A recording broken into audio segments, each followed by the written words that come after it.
Hello and welcome to another very special edition of Trailblazers with somebody who is a trailblazer. अगर भारतीय Paralympics का इतिहास लिखा जाता है तो इनका नाम सबसे ऊपर आएगा। 2004 में जब वो एथेंस ओलंपिक्स में गए थे तो देवेंद्र भाई के साथ उनके पिताजी एयरपोर्ट तक छोड़ने के लिए आए और उनसे कहा कि अगर तुम जीत के आओगे तो बदलाव आएगा और अगर नहीं जीतोगे तो कुछ नहीं होने वाला। देवेंद्र झझरिया का वो गोल्ड भारतीय पैरालंपिक्स का होल हिस्ट्री को बदल दिया है। उसके बाद दोबारा वर्ल्ड रिकॉर्ड करके रियो में गोल्ड, उसके बाद टोक्यो में तीसरा medal. There is no Indian Paralympian who equals Devendra Jhajharia in terms of achievement. So today it's great pleasure to have Devendra Bhai with me. Devendra Bhai, जब आप वापस देखते हो आज के दिन में पैरा एथलेटिक्स वर्ल्ड चैंपियनशिप मान लो या शूटिंग मान लो या टोक्यो मान लो, एक रेवोल्यूशन हो चुका है। 19 मेडल सब जगह भारत जीत रहा है और इसका अगर मैं स्थापना देखूं तो वो 2004 में आपका गोल्ड। जब आप वापस देखते हो तो ये जर्नी को आप कैसे देखते हो? इसमें मैं मानता हूं कि सबसे बड़ी जब मैंने शुरुआत की थी 2002 के अंदर, और पहला उस टाइम पैरा एशियन गेम नहीं होते थे, उसको पैसिफिक गेम बोलते थे। तो उसमें मेडल से शुरुआत की थी। मैं कॉलेज स्टूडेंट था उस टाइम और आज भी मुझे याद है, मुझे बड़ा प्राउड फील हुआ था जब मैंने पहला मेडल लिया। लेकिन बाद में मैंने देखा कि वहां बहुत संघर्ष था। फैसिलिटी गवर्नमेंट के नाम पे कोई फैसिलिटी नहीं थी। आपको खुद को ही पैसे से जाना पड़ेगा, खुद को ही खेलना पड़ेगा, सब कुछ खुद को ही करना होगा। मेरे जैसे व्यक्ति के लिए वो बहुत बड़ा चैलेंज था, क्योंकि मैं उस किसान फैमिली से आता हूँ जहाँ पे इनकम का सोर्स बहुत कम होता है। तो मैं सोच नहीं सकता था कि मैं इंटरनेशनल लेवल पे जा सकता हूँ खुद के पैसे लगा कर। फिर भी कहीं न कहीं हमने मैनेज किए पैसे। और आज भी याद है 2004 एथेंस पैरालंपिक्स थे, उसमें मैं खुद के पैसे लगा करके गया। तो आपने बोला मेरे पिताजी ने ये शब्द बोले, तो कहीं ना कहीं उनकी दिल से निकले हुए शब्द थे ये। खेल में रहा था लेकिन पैसे की व्यवस्था तो उन्होंने की, और उन्होंने कैसे की, कितना मैनेज किया, कितनी परेशानी हुई, शायद बाप कभी बेटे को नहीं बताता है। तो उन्होंने मेरे को एक ही बात बोली जब एयरपोर्ट पे छोड़े थे कि देवेंद्र, यहाँ से मेडल जीत के आएगा तो सब कुछ बदलाव होगा, और हार के आ जाएगा तो कुछ नहीं बदलेगा यहाँ। तो एक ऐसे व्यक्ति की वो आवाज थी जिन्होंने पैरा स्पोर्ट्स के लिए बहुत कुछ करने की सोची उन्होंने, और उन्होंने अपने सपनों में बदलाव देखा, और उन्होंने देखा कि ये मेडल ही बदलाव ला सकता है। तो जब 2004 में मैं गया तो मेरे पे इतना प्रेशर था उस टाइम कि यार मेडल जीतना बहुत जरूरी है। इस कंट्री को याद दिलाए कि पैरा स्पोर्ट्स कुछ होता है, इस देश को पता तो चलना चाहिए। और मेरी तैयारी बहुत अच्छी थी, और कहीं न कहीं मैं अपने आप को भाग्यशाली भी समझता हूँ। उसमें गोल्ड मेडल नहीं, वर्ल्ड रिकॉर्ड के साथ गोल्ड मेडल जीता। देवेंद्र भाई, यही सवाल था। देखो, तब आप उम्र में तब बहुत ही यंग थे, आपने गोल्ड मेडल जीत लिया, वर्ल्ड रिकॉर्ड तोड़ दिया, वो तो ठीक है। कोई आदमी सुपर टैलेंटेड होगा या उनमें वो जलवा होगा तभी वो कर सकते हैं। बट मेरे को जो सबसे आप में एक खासियत दिखता है वो 12 साल बाद आपने दोबारा रियो में कर लिया, उसके 5 साल बाद आपने दोबारा टोक्यो में कर दिया। ये जो लॉन्जेविटी होता है एक एथलीट का, मैं सचिन को देखता हूँ 24 साल, आपको देखता हूँ 20 साल, ये किसी में मैं नहीं देखता हूँ। अभिनव बिंद्रा को देखता हूँ, आपको देखता हूँ, तेंदुलकर को देखता हूँ। इसके बारे में थोड़ा सा बताइए। इसमें ऐसा है कि मैं मेरी लाइफ में जेवलिन या खेल के अलावा ज्यादा कुछ नहीं जानता हूँ, और मेरी लाइफ से यदि मेरे स्पोर्ट्स को हटा दिया जाए तो मेरे ख्याल से दुनिया की सबसे बोरियत लाइफ मेरी होगी।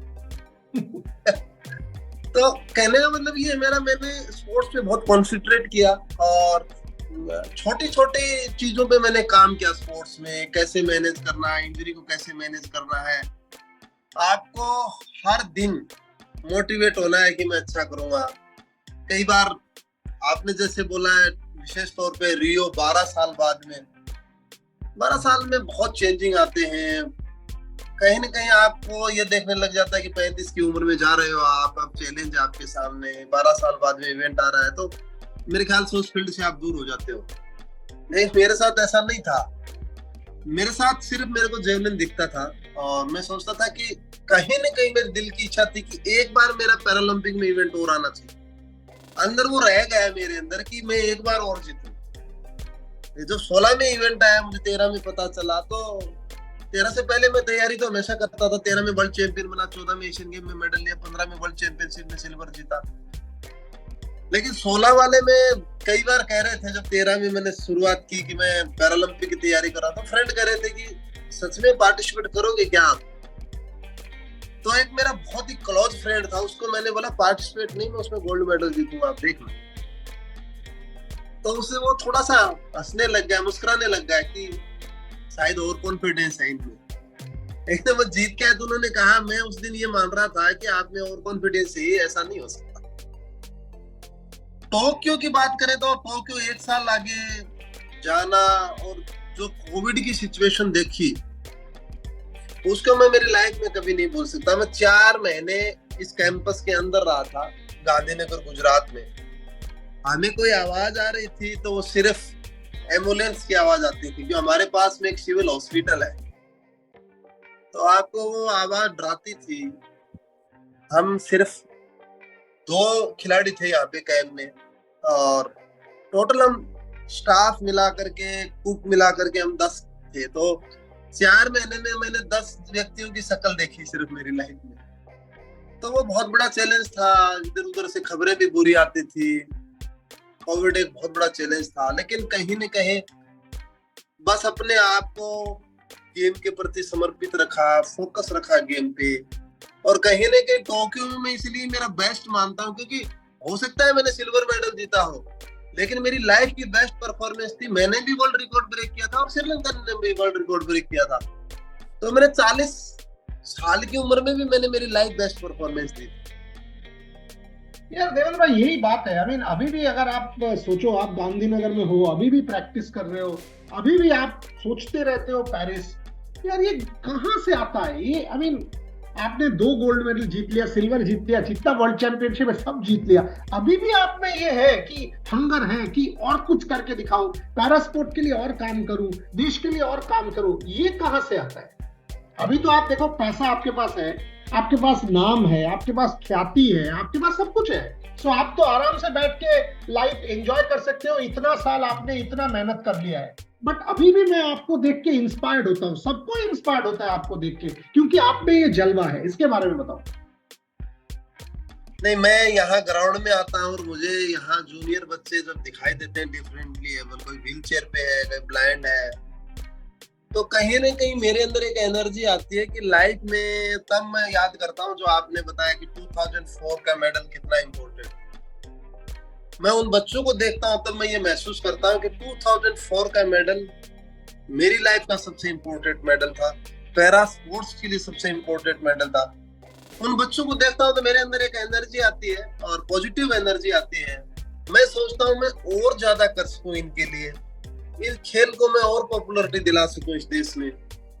क्योंकि आप देख सकते हो कि जब एक व्हीलचेयर पर्सन या ब्लेड रनर जिसके दोनों पैर नहीं है, वो दौड़ रहा है, जंप कर रहा है, मेरे ख्याल से इससे बड़ा मोटिवेशन कोई हो नहीं सकता। और मैंने लास्ट ईयर एक लेटर भी लिखा था पैरालंपिक कमेटी ऑफ इंडिया को। वो अजीब सा लगेगा सभी को, लेकिन मैं बताना चाहूंगा। मैंने ये लिखा था कि जहां पर भी आप इवेंट करवाते हो, चाहे वो बेंगलोर हो चाहे दिल्ली हो, वहां पे हर हॉस्पिटल में आप एक मैसेज डालो कि यहाँ पैरा स्पोर्ट्स हो रहा है और जितने भी डिप्रेशन के पेशेंट हैं, आप एक बार उनको लेकर के और यहाँ दिखाओ। हो सकता है हॉस्पिटल में भी जाने की जरूरत ना पड़े, यहाँ से वो बहुत कुछ सीख के जा सकते हैं। Wow, fantastic, absolutely fantastic. I mean actually अगर हम सोचे तो सारे लोगों को इंस्पायर्ड होना है।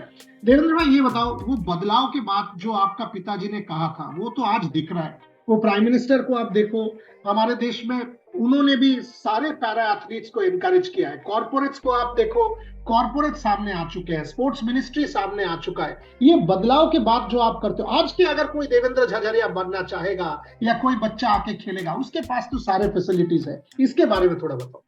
नहीं बिल्कुल, आज के जैसे जूनियर प्रोग्राम हमारे बहुत अच्छे चल रहे हैं। स्पोर्ट्स अथॉरिटी ऑफ इंडिया के जो गांधीनगर में अभी भी ट्रायल हो रहे, हमारे पास शायद 70 बच्चे हैं नए जो अंडर 18 के हैं। उनके पास इतनी फैसिलिटी है कि यहाँ पे अच्छी डाइट है, अच्छे कोच है, न्यूट्रिशियन है, अच्छे ट्रेनर है उनके पास, स्पोर्ट्स साइंस फिजियो है उनके पास, साइकोलॉजिस्ट है उनके पास, सोना bath, steam bath, swimming pool.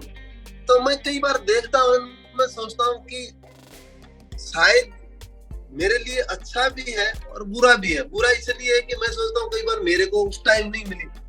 मैं अच्छा इसलिए मानता हूँ कि मैंने अभाव में ट्रेनिंग की तो मुझे ज्यादा महसूस होता है कि फैसिलिटी अच्छी होती है। इन बच्चों को शायद ये अभाव इन्होंने देखा ही नहीं कि भाई फैसिलिटियां होती नहीं। अब वो बच्चे को, मैं अभी कल ही मैं एक स्पीच दे रहा था बच्चों को ग्राउंड में, तो मैंने कहा था कि आप ये जो थेराबैंड से एक्सरसाइजें कर रहे हो, इतनी कर रहे हो, हमारे पास नहीं होती थी। हम तो साइकिल ट्यूब से करते थे, हम तो कुल्हाड़े से ट्रेनिंग करते थे। तो वो वक्त था एक, और ये नया दौर है। तो इसमें रियली कॉर्पोरेट ने बहुत काम किया है, टॉप स्कीम ने बहुत काम किया। तभी हम लोग कहाँ, एथेंस में हमारे सिर्फ 2 मेडल, 1 ब्रॉन्ज और 1 गोल्ड। तो हमारा बीजिंग में मेडल ही नहीं आया, हमारा लंदन में सिर्फ 1 सिल्वर मेडल, फिर रियो में जाकर के 4 मेडल, फिर 19 मेडल। तो कहीं ना कहीं ये फैसिलिटी मिली है और एक मैसेज गया है पब्लिक तक, लोगों तक मैसेज गया है कि पैरा स्पोर्ट्स एक अच्छा अवसर है जितने भी डिफरेंटली एबल लोग हैं। आज हर स्टेट में, चाहे आप नॉर्थ ईस्ट में देखोगे, वहां पर भी पैरा के खिलाड़ी ट्रेनिंग करते हैं। तो ये अच्छा लगता है जब इतना बदलाव देखते हैं। दो अंतिम सवाल। मैं गुरशरण सिंह जी से बात कर रहा था, para Olympic committee of India का सेक्रेटरी जनरल है। उन्होंने भी बहुत काम किया है लास्ट 10-12 साल में, और उनके साथ मैं एक इंटरव्यू कर रहा था, तो उन्होंने मेरे से कहा कि देखो, एशियन पैरा गेम्स में 100 मेडल और पेरिस ओलंपिक्स में 35 मेडल, ये बहुत ही रियलिस्टिक प्रोजेक्शंस है। और वो ये मान रहे हैं, वो मान के मेरे शो में कहा है उन्होंने, पैरा एशियन गेम्स में 100 मेडल और पेरिस ओलंपिक्स में, पैरालंपिक्स में 35 मेडल। क्या ये रियलिस्टिक है? क्या गुरशरण जी का ये बात आप रियल मानते हो? टोक्यो जाने से पहले आपने एक इंटरव्यू किया था, मैंने कहा था हमारा 17 से 20 मेडल आएंगे, तो आप कह रहे थे देवेंद्र ऑन रिकॉर्ड बोल रहे हो आप। सही पूछा था मैं, एग्जैक्टली। और मैंने कहा बिल्कुल मुझे पता है, मैं ऑन रिकॉर्ड बोल रहा हूँ, ये सच होगी। तो हमने 19 मेडल जीते। हमारा जिस हिसाब से हम काम कर रहे हैं, और विशेष तौर पे गुरचरण जी जो काम कर रहे हैं, उस हिसाब से हमारा आंकड़ा बिल्कुल परफेक्ट है। हम 35 मेडल के आसपास जीतेंगे, इसमें कोई शक नहीं है। और अब की बार 100 पार ये एशियन गेम में पक्का होगा।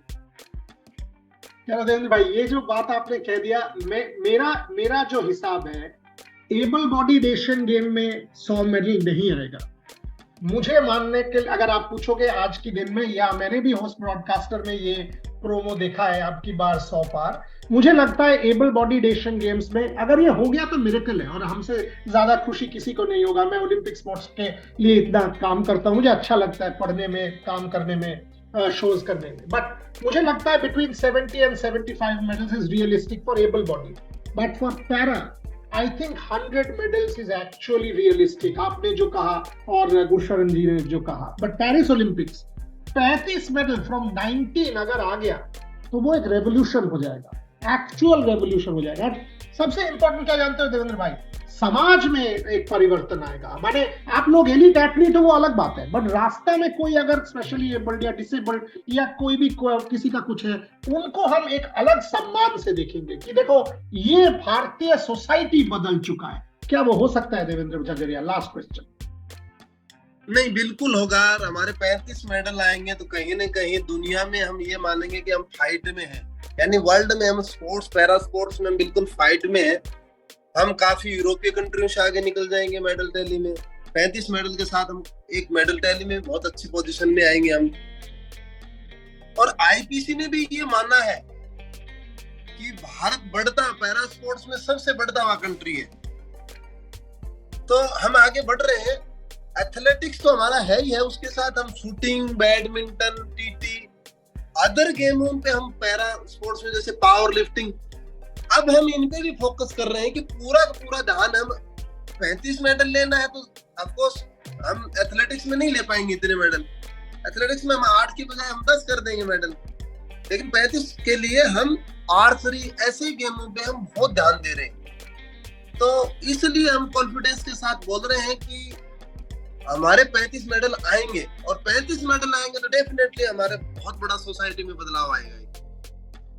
इसी बारे में खत्म करते हैं देवेंद्र झझरिया। ऑलवेज आपसे बात करना ना एक इंस्पिरेशन होता है, और मेरे लिए हर समय आप दोस्त हो, भाई हो मेरा, एंड आपसे मैंने बहुत कुछ सीखा है। आप मेरे से यंग हो, बट मैंने आपसे बहुत कुछ सीखा है, एंड ऑलवेज कहूंगा कि आपको देख के अच्छा लगता है, आपसे बात करने में अच्छा लगता है, इसीलिए मैं आपको ट्रेल ब्लेजर इस शो में सेलिब्रेट करने के लिए आज बुलाया था। Thank you very very much Devendra Jhajharia. Be an inspiration to me, to the rest of the country, and keep doing what you are. Thank you very much.